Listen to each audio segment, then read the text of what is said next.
چېرته ستاسو د ملګري یا ستاسو کور کې د ماشوم یا د نور داسې کسانی چې د هغو برډې وي، دغه د برډې دپاره به تاسو د هغو د نوم رنګ ټون یا ګانا څنګه جوړوئ. دا یو ډېره زیاته ښکلې طریقه ده چې تاسو د هغه په نوم باندې د برډې سانګ تیارولی شئ او هغه ته په وټساپ باندې ولېږئ، نو هغه به ډېر زیات خوشحاله شي. په دغه ویډیو کې به تاسو ته زه مکمل طریقه ښیم چې دغه د هغه په نوم باندې به ته رنګ ټون یا ګانا څنګه جوړئ او هغه به ته هغه ته په وټساپ باندې یا په مسنجر باندې څنګه لیږئ، او کله چې هغه پلی کړه نو هغه کې به د هغه نوم اخلي او هغه ته به برډې ویش کوي، نو هغه به ډېر زیات خوشحاله شي. مکمل طریقه درته ښیم، خو د ویډیو شروع کېدو نه مخکې زموږ دا ویډیو ځان سره لایک کړئ او که په دې پیج باندې تاسو فرست ټایم راغلي یې نو دا پیج ځان سره لازمي فالو کړئ، چونکې موږ دغه شانتې ښکلې ویډیوګانې تاسو دپاره راوړو.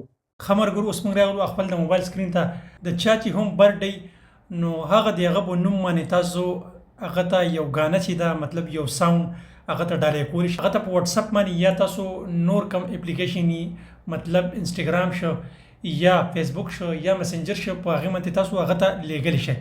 نو دا به تاسو د هغه په نوم باندې څنګه جوړوئ؟ ټولو کې اول به تاسو خپل ګوګل چې دا به اوپن کړئ او ګوګل کې به تاسو سرچ کړئ ون هیپي برډې. دا اولنی ویب سایټ چې دا به تاسو سره اوپن شي. دا چې کله تاسو اوپن کړ نو بر تاسو ته په سرچ بار کې ښکاري فایند یور نیم. دې کې به د چا ته تاسو برډې سانګ جوړوئ، دلته به د هغه نوم ولیکئ. مطلب دلته به زه ولیکم کامران، بیا به زه سرچ باندې کلیک کړم نو دا تاسو ته ښکاري د کامران نوم چې دی هغه ماته راغی. نو دې فرست باندې به زه کلیک کړم کامران. ښه، اوس ګورئ تاسو د کامران په نوم باندې د برډې سانګ چې دی هغه یې ماله بالکل تیار کړ. دا تاسو ګورئ تاسو